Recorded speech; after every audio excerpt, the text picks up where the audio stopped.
ಎಲ್ಲರಿಗೂ ಶುಭ ಮುಂಜಾನೆಯ ಶುಭಾಶಯಗಳು ಹಾಗೂ ಮಕರ ಸಂಕ್ರಾಂತಿಯ ಶುಭಾಶಯಗಳನ್ನು ತಿಳಿಸುತ್ತಾ ಇಂದು ನಮ್ಮ ಈ BBR ಕಿಡ್ಸ್ ಕ್ಯಾಂಪಸ್ ಶಾಲೆಯಲ್ಲಿ ಮಕರ ಸಂಕ್ರಾಂತಿ ಹಬ್ಬವನ್ನು ಆಚರಿಸುತ್ತಿದ್ದು ಈ ವರ್ಷ ಮಕರ ಸಂಕ್ರಾಂತಿ ಜನವರಿ 14 ಮತ್ತು 15ರಂದು ಬಂದಿದೆ ಎನ್ನುತ್ತಾ ಸೂರ್ಯನು ಮಕರ ರಾಶಿಗೆ ಪ್ರವೇಶಿಸುವ ಇದು ಸುಗ್ಗಿಯ ಹಬ್ಬ ಕಾಲವನ್ನು ಸೂಚಿಸುತ್ತದೆ.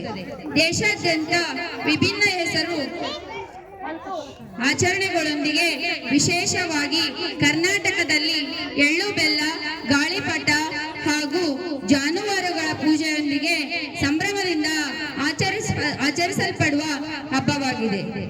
ಕತ್ತಲೆಯಿಂದ ಬೆಳಕಿಗೆ, ಶೀತದಿಂದ ಶಕ್ತಿಗೆ ಪರಿವರ್ತನೆಯ ಸಂಕೇತವಾಗಿದೆ.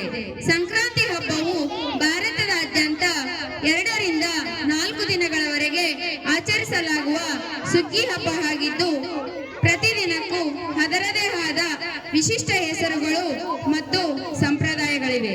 ಕರ್ನಾಟಕದ ಬಯಲುನಾಡು ಪ್ರದೇಶಗಳಲ್ಲಿ ಇದನ್ನು ಭೋಗಿ, ಸಂಕ್ರಾಂತಿ, ಸಂಕ್ರಮಣ ಮತ್ತು ಕಣಮು ಕರಿ ಎಂದು 3 ದಿನಗಳ ಕಾಲ ಆಚರಿಸುತ್ತಾರೆ. ಮೊದಲ ದಿನ ಹೊಸ ಬೆಳೆ ಪೂಜೆ, 2ನೇ ದಿನ ಎಳ್ಳು ಬೆಲ್ಲ ವಿನಿಮಯ ಮತ್ತು ಗಾಳಿಪಟವನ್ನು ಹಾರಿಸುವುದು, 3ನೇ ದಿನ ಜಾನುವಾರುಗಳ ಪೂಜೆಯನ್ನು ಮಾಡುವ ಸಂಪ್ರದಾಯವಿದೆ.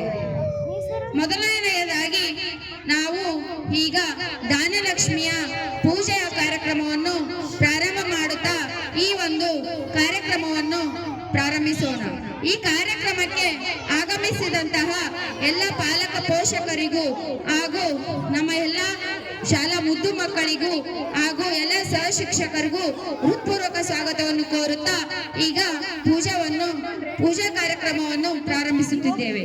ದಯವಿಟ್ಟು ಈ ಒಂದು ಪೂಜಾ ಕಾರ್ಯಕ್ರಮದಲ್ಲಿ ಎಲ್ಲ ಸಹ ಶಿಕ್ಷಕರು ಪಾಲ್ಗೊಳ್ಳಬೇಕಾಗಿ ವಿನಂತಿಸಿಕೊಳ್ಳುತ್ತೇವೆ.